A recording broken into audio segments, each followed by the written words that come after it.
अद्वितीय कार्यक्रम में मंच पर विराजमान परम पूज्य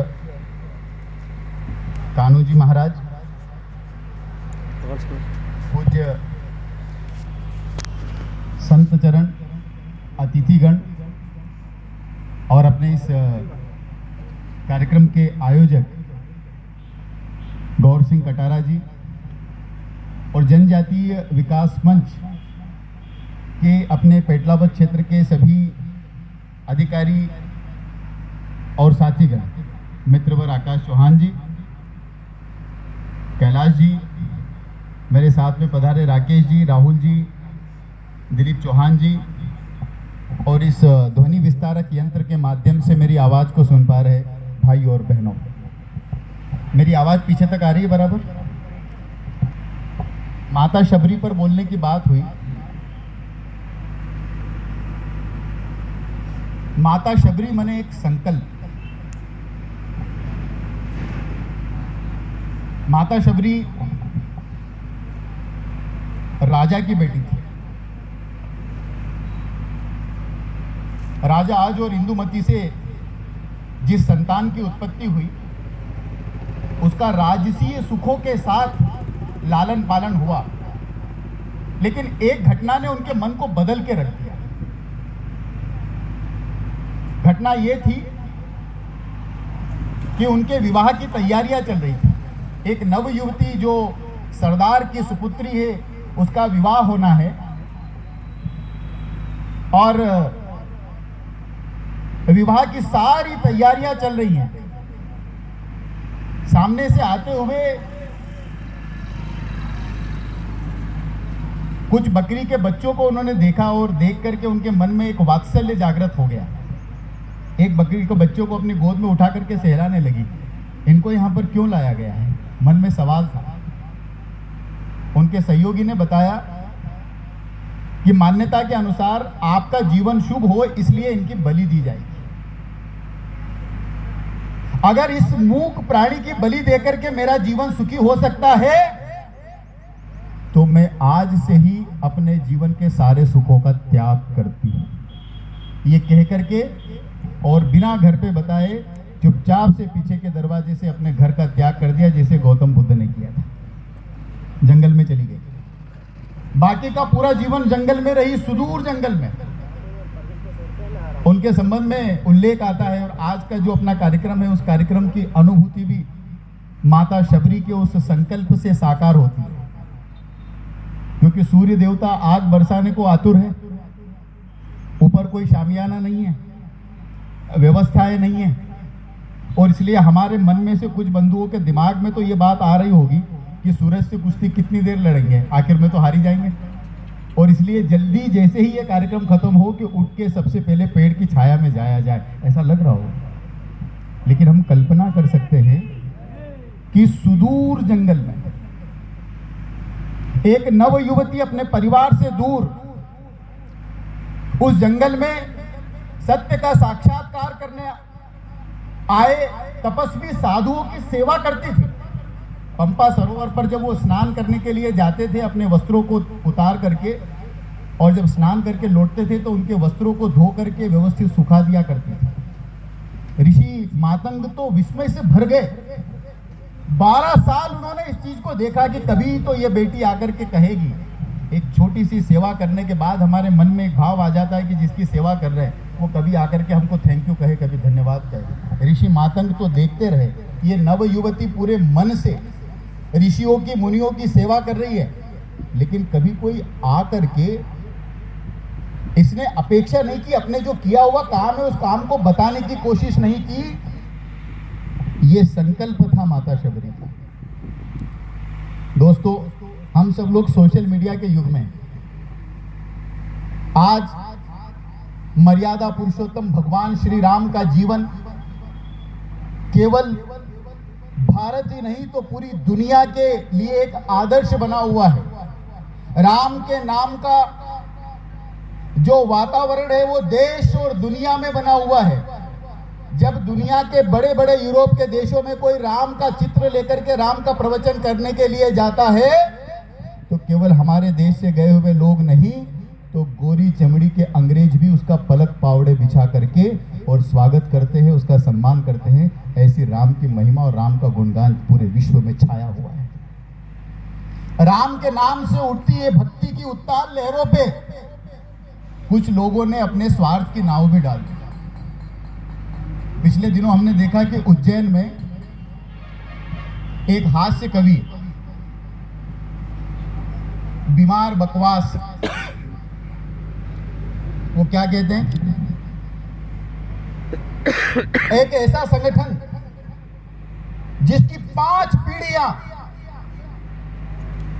नगर की बस्तियों से लेकर के सुदूर वन क्षेत्रों तक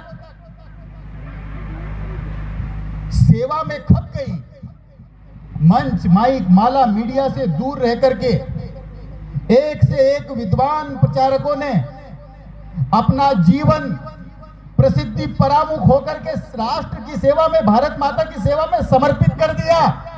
अपमान सहे, बलिदान दिए, लेकिन राष्ट्र के पिछड़े शोषित वंचित जनजाति बंधुओं की सेवा में अपना जीवन समर्पित करने वाली एक यशस्वी परंपरा है। मेरी आवाज आ रही है? उस परंपरा को कहते हैं अनपढ़ है। वो बीमार बकवास जो एसी के कमरे में देख करके 4 किताबों को पढ़ करके वो 60 लाख रुपया राम के नाम की ये उत्ताल जो वातावरण बना हुआ है, उस पर अपने स्वार्थ की नाव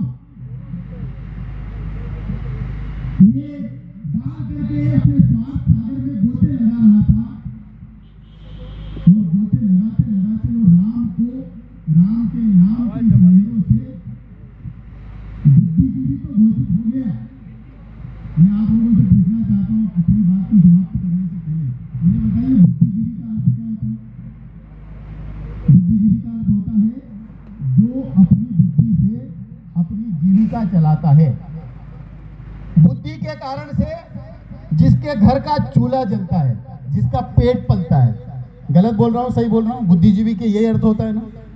तो ऐसे बुद्धिजीवी जो अपनी बुद्धि का उपयोग अपने पेट को पालने के लिए करते हैं, राम की कथा करने के बदले 60 लाख रुपया लेते हैं।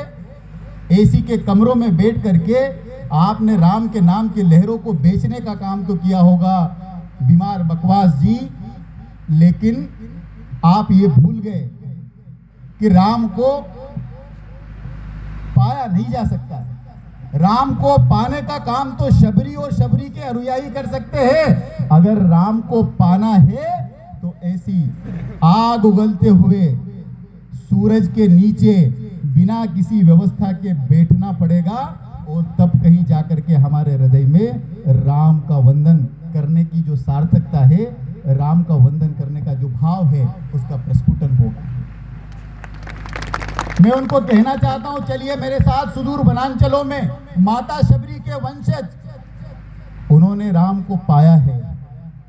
वो कोठारी बंधु जिन्होंने मर्यादा पुरुषोत्तम भगवान श्री राम के जन्मभूमि पर बाबर के सेनापति मीर बाकी की तोड़ी हुई मस्जिद के कलंक को हटाने के लिए 2 सगे भाइयों ने अपने माथे पर भगवा कफन बांध करके बरसती हुई गोलियों के बीच में अपने खून की अंतिम बूंद तक बहा दी और जय श्री राम करते हुए रहे।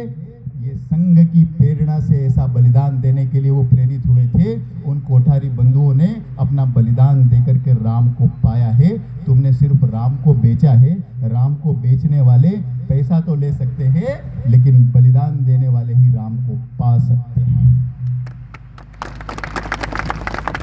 और इसलिए दोस्तों, जब व्यवस्था और विचार में से किसी को चुनने का अवसर आए हमारे सामने, हो सकता है ऐसे लोग जो चीन, चर्च और जिहादियों के पैसों से बड़ी बड़ी रैलियों का आयोजन करे, बड़े बड़े शामियाने, भोजन भंडारों की व्यवस्था हो, लेकिन हमारे बीच में कोई गांव की झोपड़ी से निकला हुआ गोर सिंह कटारा, जिसके मन में सिर्फ भाव है, जिसकी जेब में व्यवस्था करने का पैसा नहीं है, लेकिन मन में भाव है और हृदय में एक संकल्प है हमारे धधकते हुए आग की तरह उसके सीने में पूरे हिंदू समाज की सेवा करने का भाव है।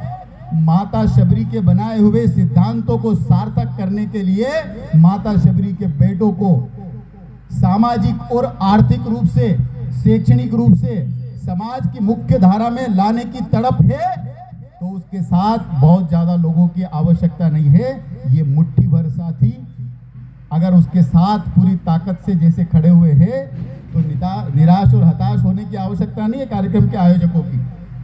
मैं सिर्फ इतना कहना चाहता हूं कि जब 29,000 फीट ऊंची दुनिया के सबसे बड़ी चोटी एवरेस्ट के ऊपर चढ़ने के लिए कोई आदमी सबसे पहले सोचता है तो उसका पहला कदम 29 इंच का कदम उठता है।